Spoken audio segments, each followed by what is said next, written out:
Welcome back to Backstage Melody. What if the most iconic rock song ever written wasn't just inspired, but summoned? Led Zeppelin's Stairway to Heaven has been worshipped, feared, and endlessly debated. Some call it the greatest song of all time. Others believe it's a spiritual trap, coated with hidden messages, fueled by the occult, and possibly cursed. And at the center of it all, Jimmy Page, a guitarist obsessed with dark magic, ancient symbols, and forbidden knowledge. Was Stairway to Heaven simply a masterpiece, or was it a ritual in disguise? The mysterious birth of Stairway. It all began far from the roaring crowds and flashing lights, in the stillness of the Welsh countryside. In 1970, after a grueling tour and mounting pressure to create something groundbreaking, Jimmy Page and Robert Plant sought refuge at a remote cottage named Bron-Yr-Aur. There were no phones, no electricity, just the sound of the wind whispering through the hills and the rhythmic crackle of the fireplace. Surrounded by misty mountains and ancient forests, they weren't just isolated from the world, they were immersed in something otherworldly. It was here, in that solitude, that the first threads of Stairway to Heaven began to form. Page started strumming a progression of chords on his harmony acoustic guitar, soft, eerie, almost medieval in tone. There was something hypnotic about it, something that felt like it had always existed, just waiting to be discovered. As Page played, Plant sat beside him with a notepad, and then, almost without thinking, he began to write. The words poured out in a flow he later described as trance-like. "There's a lady who's sure all that glitters is gold." A cryptic opening line, as if the universe itself was dictating it. Plant would later admit, "I just sat there and looked out the window and the lyrics came to me. I don't even know where they came from." Page echoed that eerie sentiment. "It was almost like we were being led somewhere," he said, "like it wasn't entirely ours." The duo wasn't merely writing a song, they were channeling something. Bron-Yr-Aur, with its ancient energy and spiritual silence, became the perfect vessel. And whether by inspiration, fate, or something much stranger, what emerged from those sessions would become one of the most mystical and controversial songs in rock history. But what exactly were they channeling? And what forces had they unknowingly invited in? Jimmy Page's obsession with the occult. To understand the energy behind Stairway to Heaven, you have to understand the man behind the strings, Jimmy Page.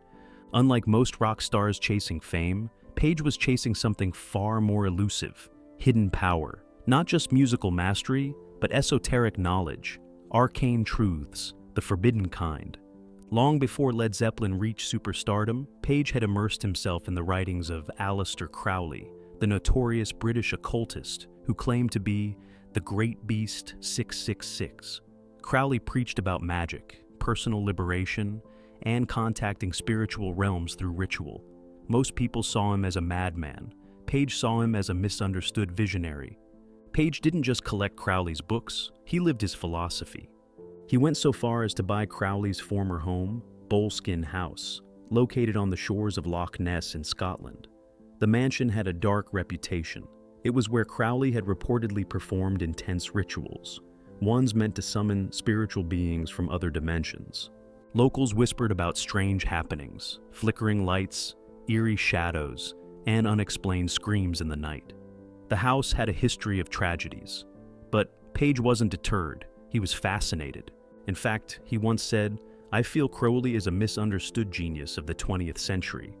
He even opened the Equinox, a rare occult bookstore in London, stocking out-of-print grimoires and magical texts. Page's private library of occult works was said to be among the largest in England at the time. And this wasn't just a quirky side interest, it was deeply woven into how he created music. Page often talked about tapping into forces while composing, forces that couldn't be explained by logic alone. He believed in the power of intention, that music, when crafted with certain energies or symbols, could take on a life of its own.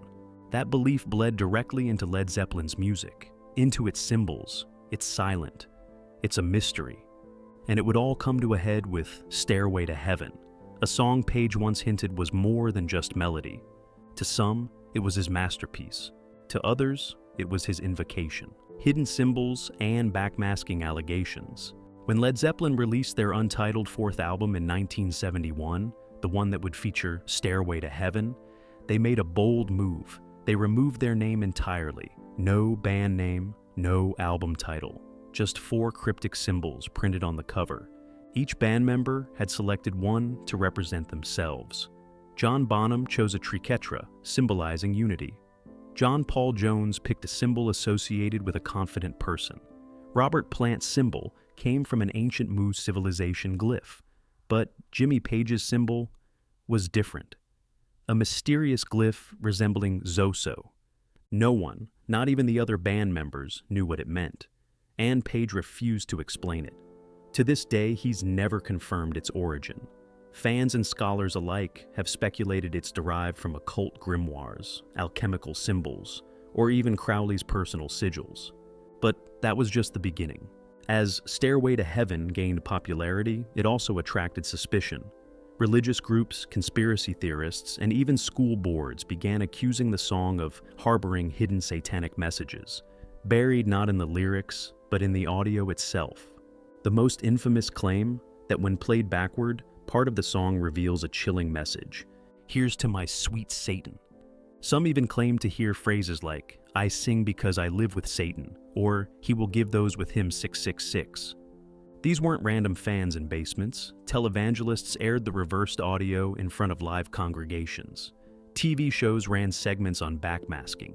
Parents panicked. Schools tried banning Zeppelin albums. Courtrooms debated whether teenagers were being subliminally programmed. Page and Plant dismissed the claims, calling them laughable.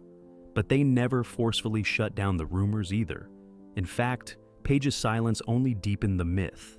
He knew the power of mystery, the allure of the forbidden, and whether by coincidence or design, Stairway was perfectly built to invite obsession. The lyrics were vague, the melody is hypnotic, the structure is ever evolving. It was a song that invited interpretation, then weaponized it. For some, it was a masterpiece of artistic ambiguity.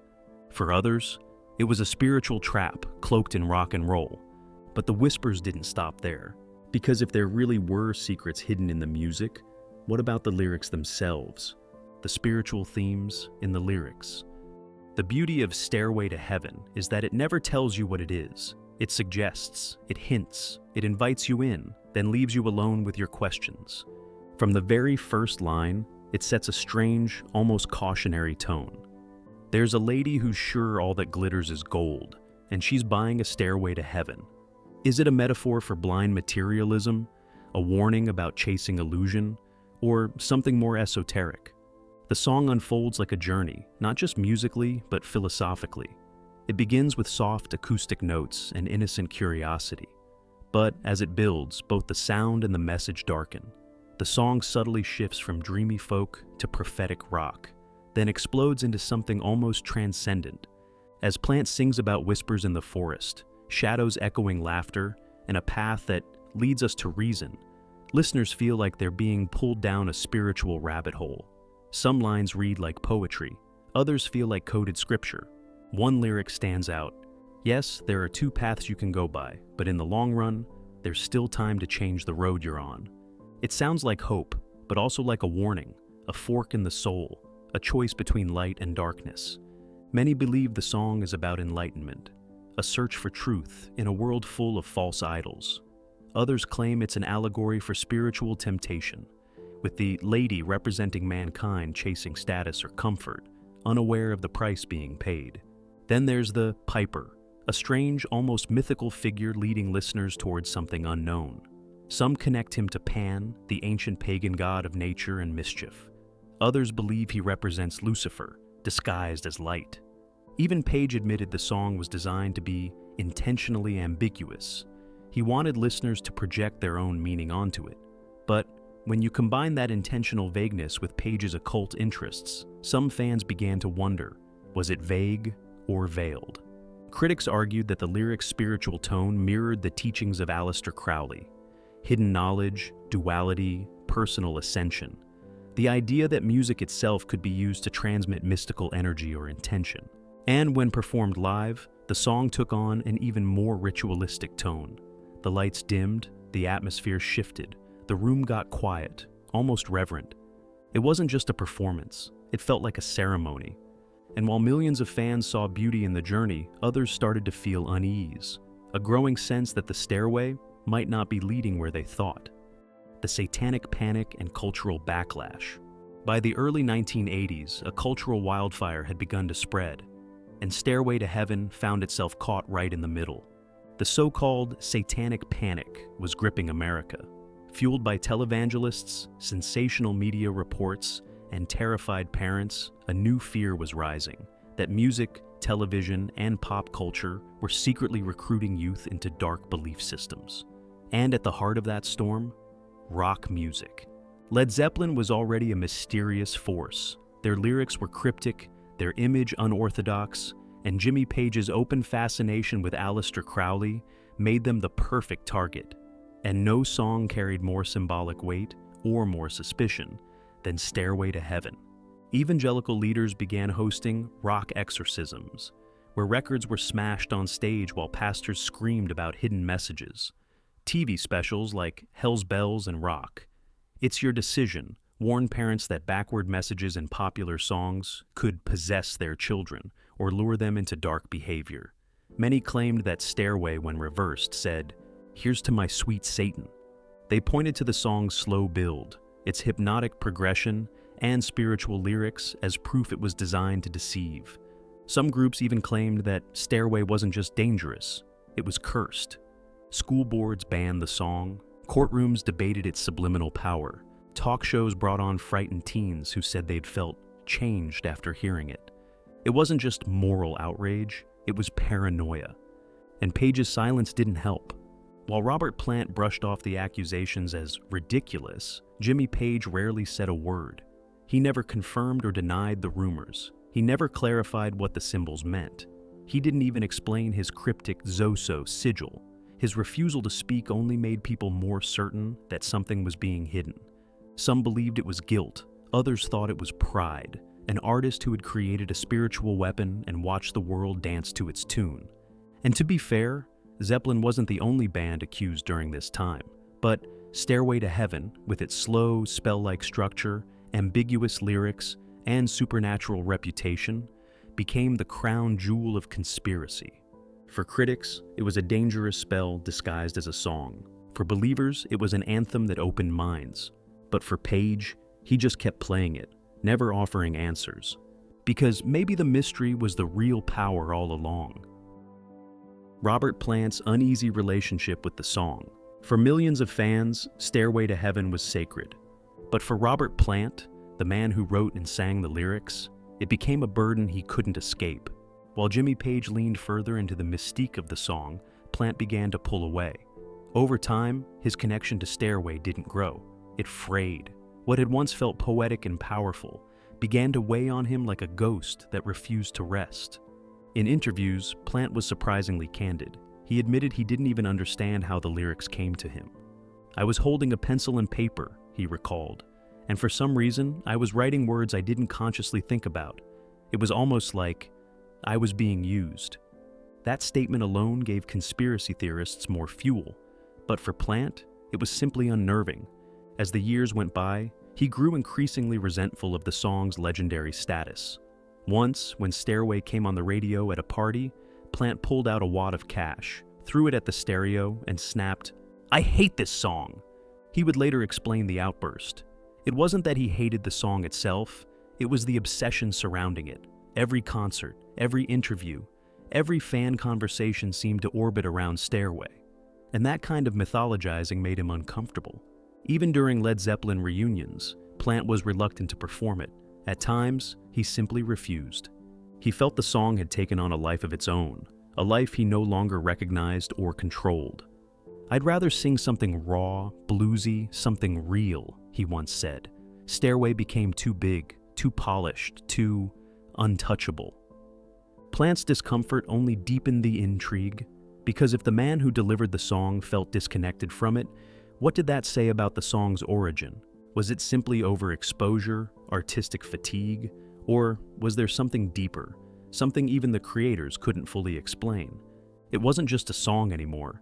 It had become a living myth, wrapped in mystery, worshipped like a relic. And for Plant, that reverence began to feel more like a curse than a compliment. And if the song really was a spiritual gamble, maybe he just didn't want to be holding the dice anymore. Legacy, lawsuits, and the curse rumors. By the 2010s, Stairway to Heaven had long since become more than just a song. It was a monument, an 8-minute epic etched into the very fabric of rock history. But even legends aren't immune to scandal. In 2014, Led Zeppelin was dragged into court. They were accused of stealing the iconic opening riff of Stairway from an instrumental track called Taurus, recorded by the lesser-known band Spirit in 1968, 3 years before Stairway was released. The chord progression, fans argued, was just too similar to be a coincidence. For years, this had been a whispered controversy among musicians, but now it was a full-blown federal case. Jimmy Page took the stand. He admitted to owning Spirit's album, but insisted he'd never heard Taurus before writing Stairway. Ultimately, Led Zeppelin won the lawsuit, but the shadow of doubt never fully disappeared. To some, it was poetic justice. To others, it was just another layer of Stairway's eerie mystique, how even the origins of the song are wrapped in questions, secrets, and suspicion. And then, there were the whispers of a curse. Fans began connecting the dots: the untimely death of drummer John Bonham, the band's abrupt collapse, Plant's tragic car accident that nearly ended his life, the disturbing string of misfortunes that seemed to follow the band after Stairway's rise. Many dismissed it as coincidence, but for the true believers, Stairway to Heaven was never just a song. It was an invocation, a gamble with forces that demanded something in return. And while Led Zeppelin left behind a legacy of brilliance, Stairway remains the most mysterious thread in their legend, a song that gave them everything, and maybe took just as much in return. Stairway to Heaven isn't just a song, it's a portal, a mystery still unfolding over 50 years later. So, what do you think? Was Jimmy Page truly guided by creative genius, or something far more spiritual, even dangerous? Let us know in the comments what you believe the song really means, and if you caught any clues we missed, we want to hear them. If you love unraveling the stories behind the greatest songs ever written, those with secrets, legends, and a touch of danger, subscribe to Backstage Melody and hit the bell. We've only scratched the surface. The next mystery could be hiding in the next chord,